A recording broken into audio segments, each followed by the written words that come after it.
obat, ada juga itu kelenteng. Antum sholat di kelenteng gak masalah. Jangan sholat mah iya.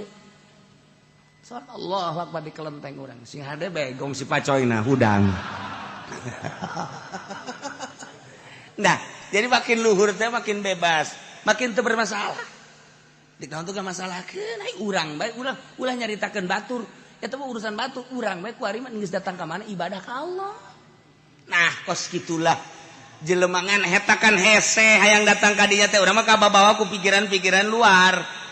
Urang mah kababawa ku pikiran luar mantap ketika salat teh arasup ka dieu. Pikiran politik, pikiran ekonomi, pikiran budaya asup. Allahu Akbar lain salat. Aya golkaran di jero ieu.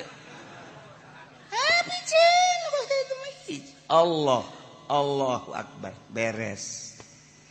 Nailah mu'min haqqo. Ya nu bener bila syakin lahum